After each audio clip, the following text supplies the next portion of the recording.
Welcome back to lecture 3, where we will be defining the models and associations.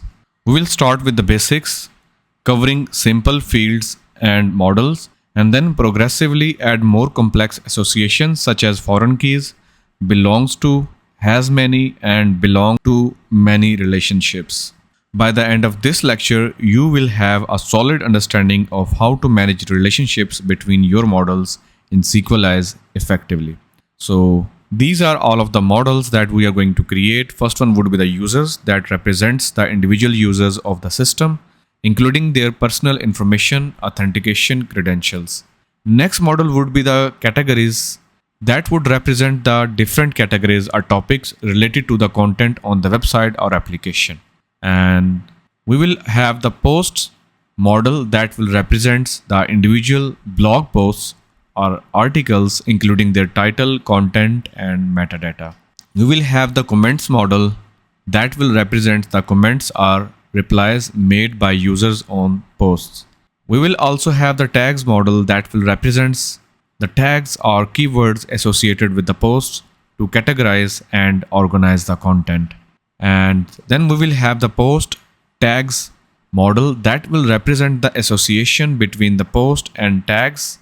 And finally, we will have the tokens model, that will represent the tokens or codes used for authentication or other purposes. Alright, let's start by defining some simple methods with the basic fields. We'll create models for user, category, and post in the first attempt. Earlier, we already have created a user model that was very simple, but now we are going to extend it. So in the user model, I am going to add two further fields, column email, string, and also we will have the password. And the email field would always be the unique one, so I will call the column function and will pass an object, and we will use a property unique with a value true, that will make it unique in the database structure. Okay, now we need to create another model, category.ts. And now let's use the table decorator and make sure to import it from Sequelize-TypeScript, and then use the export class category, extends model, and make sure to import the model from Sequelize-TypeScript and use the category class as the type. And the first column would be name string. And we know that the name field is going to be required, so we will add the property allow null false. Okay, so that will make it compulsory. Similarly, in the users field, we don't want to insert the empty email, so we will add another property in the column object, allow null false. Okay, also the password should not be empty, so I will call the column function decorator and pass an object and use the allow null false. All right, same for the name. Now finally, let's create the post model. So let's create a new file, post.ts, and use the table decorator, and then use the export keyword for class post, that should extends the model from Sequelize-TypeScript, and the type should be the post class, and the first field should be, or column should be title, and the second one should be the content, and both of these fields should be required. So we have to add allow null false to it. So let's do it for this column as well. Also, we need another field, that would be the slug for category and post, so that we could create the category page and the single post page in the UI. We will take the slug from the URL and get the specific post or category to show them on the UI. So let's do that. In the category, let's add this column with the allow null false with the name slug, and I will make it unique should be true, because there cannot be multiple categories with the same slug. It has to be unique. And same thing for the post. We will have the another column allow null false, and the name of the property would be slug. Okay, and make sure to add the unique true. Save it. Okay, before we proceed, let me quickly explain about the new terms you have seen. So we have the table. This is a decorator that marks the class as a sequelize model, and then we have the column. This decorator defines a column in the table, and by default, sequelize will automatically create the ID field for every table and will add the primary key and auto increment on them. But in case if you want to use a custom field name to make them primary and add auto increment on them, then you can do that as well. For example, you can do column and the name of the column can be custom ID. Okay, and here you can add another decorator, primary key and auto increment. Okay, so these decorators are used to set primary key and enable the auto increment for the custom ID. So let's save it and see in the database. So we got an error that the order is wrong, so the column decorator should be here. Now we don't have any errors, so primary key and auto increment should be added first and then we should add the column, otherwise it will complain.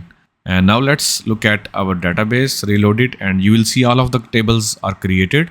Especially if you go to the post table and click on the structure, you will see everything. So this time it did not create the ID field because there can be only one primary field in one table. So as we have declared this field as the primary key, so that is the only field. We don't have the ID field anymore. And now you can see that this custom ID field is the primary and unique, and it has the auto increment on it. Let me remove it because we want to keep using the ID as the primary key. So save it, and now if you reload that, then it will fix it automatically.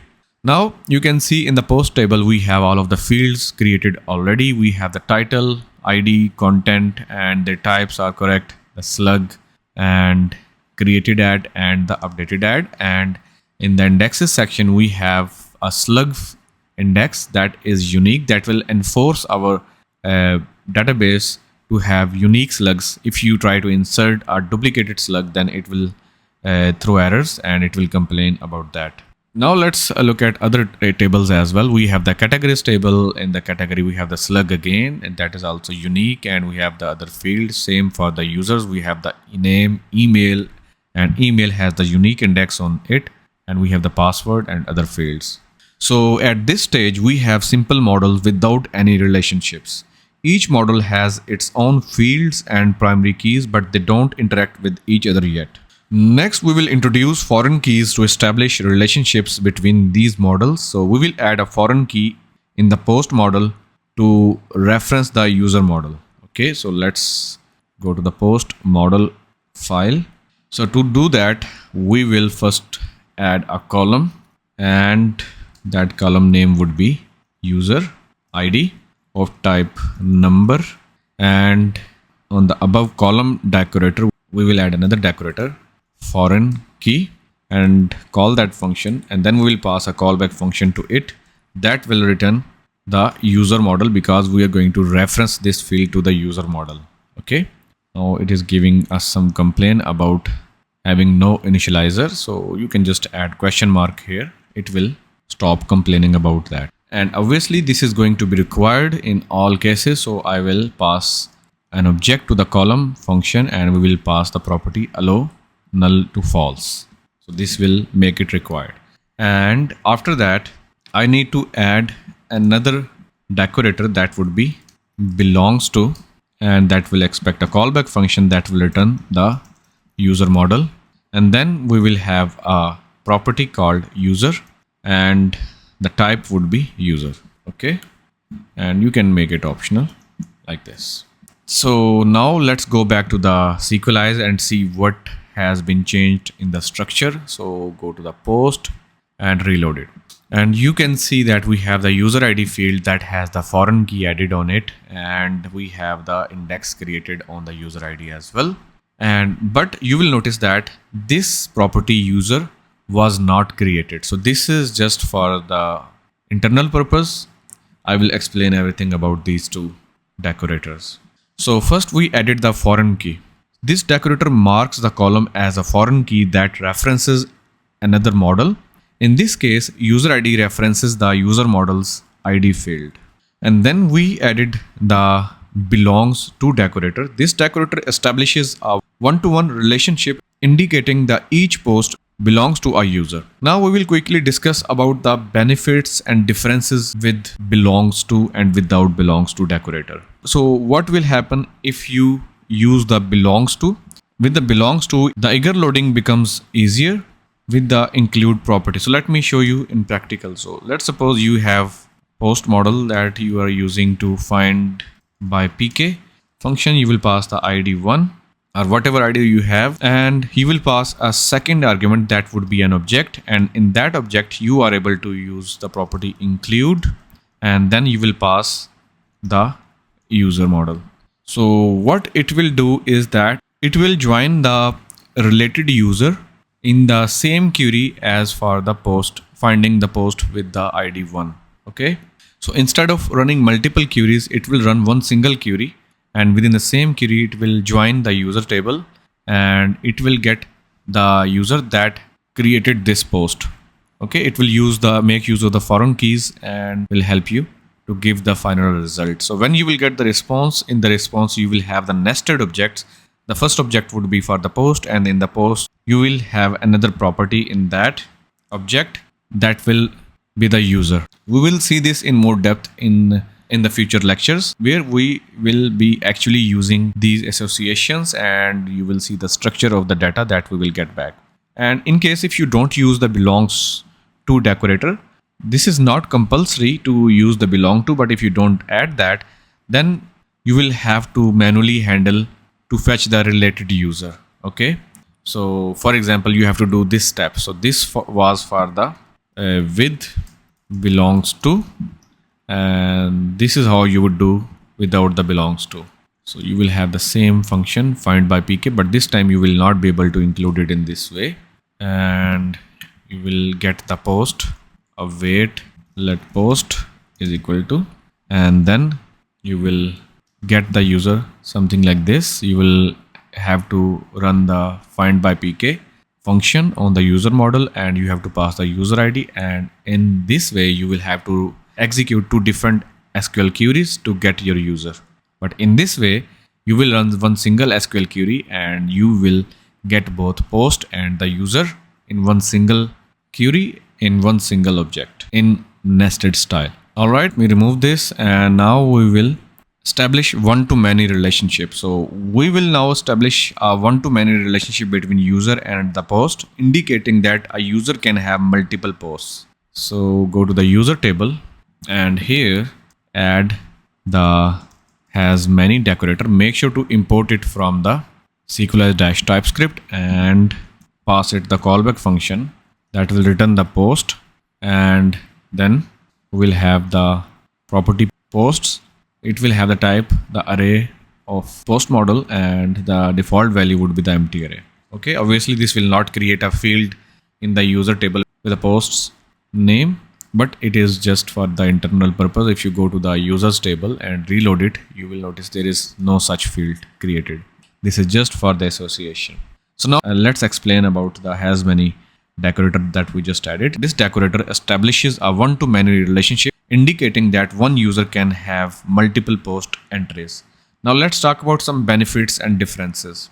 So the benefit of having has many is that you can make the eager loading simple, and that will also enhances the code readability and makes the relationship explicit.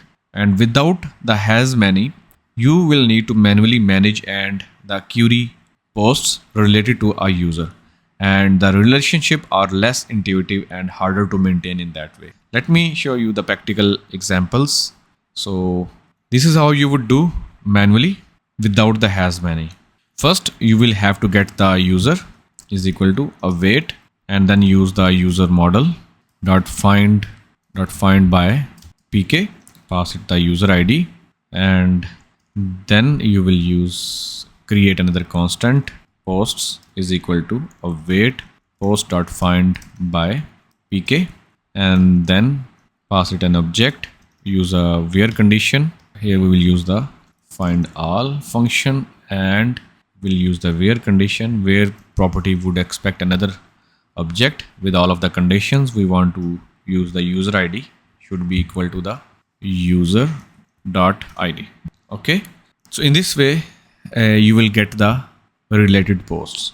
But if you are using the has many, then the benefit is that you will simply do this: const user is equal to await user dot find by pk, and pass the user id and pass a second argument with the property with an object that will have the property include, and we will pass the array of the models that we want to include. So if you pass the post, then it will create a property with the same name that we have added here in the user object, and that property will have an array of all of the related posts based on the foreign key that we have in the post table. All right, I think that's enough. Now we can proceed. So let's add more models and relationships. We'll define the comment model and establish a relationship between comment, post, and user. Let's create a file comment.ts, and here I will use the table decorator and export the class comment and extend the model from the sequelize-typescript and give it the type comment class. Now here we will have a field or column, and that would be required, and the name of the field would be the content, and the type would be string.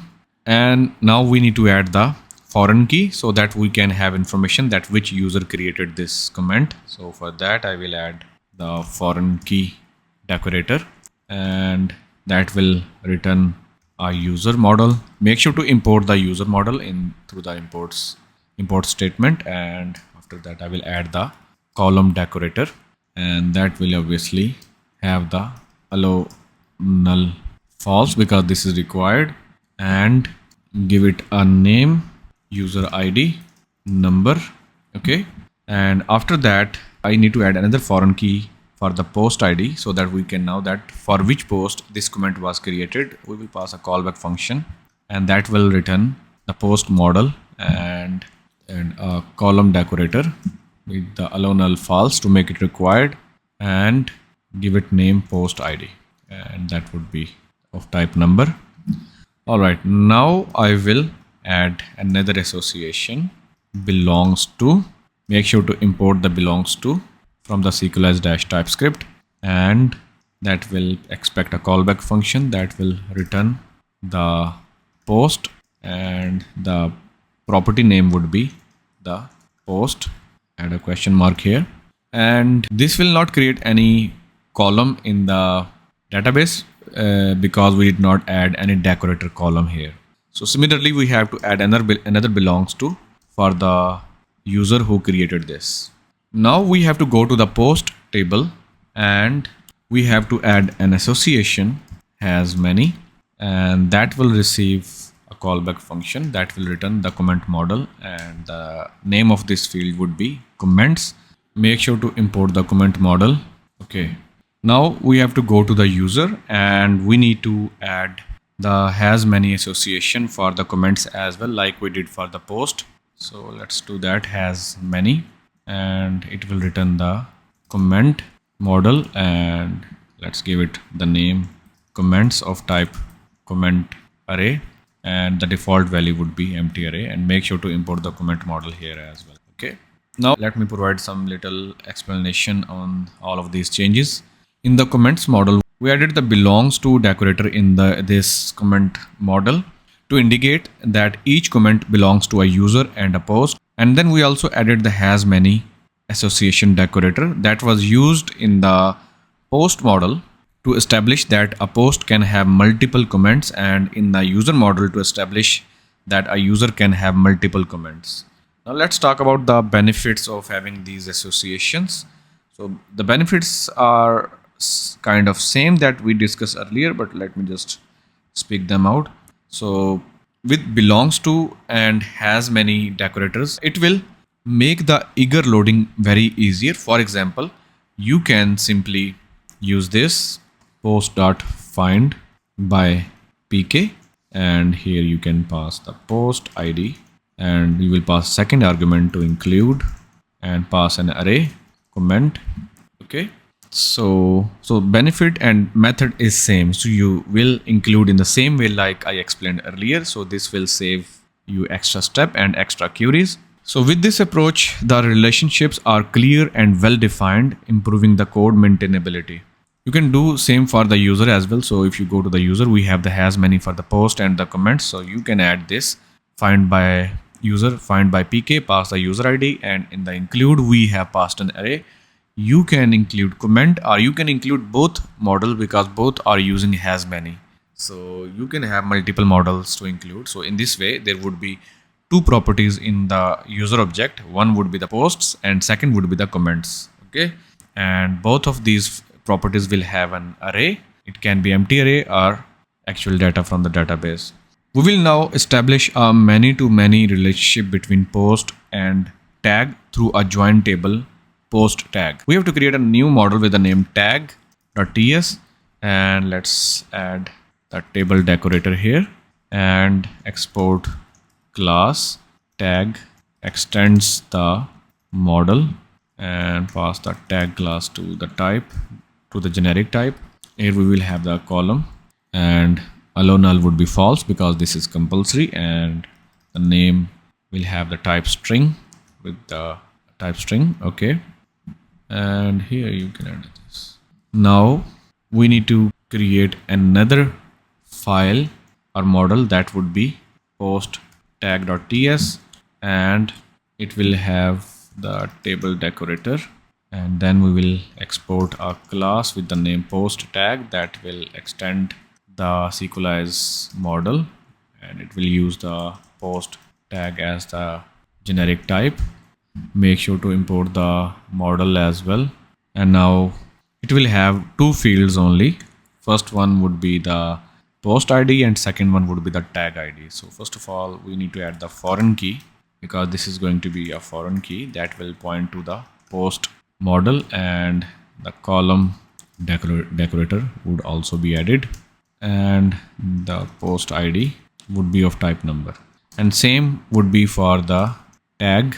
Make sure to import the post and tag models, and the column would be the tag id of type number. Now let's save the tag as well.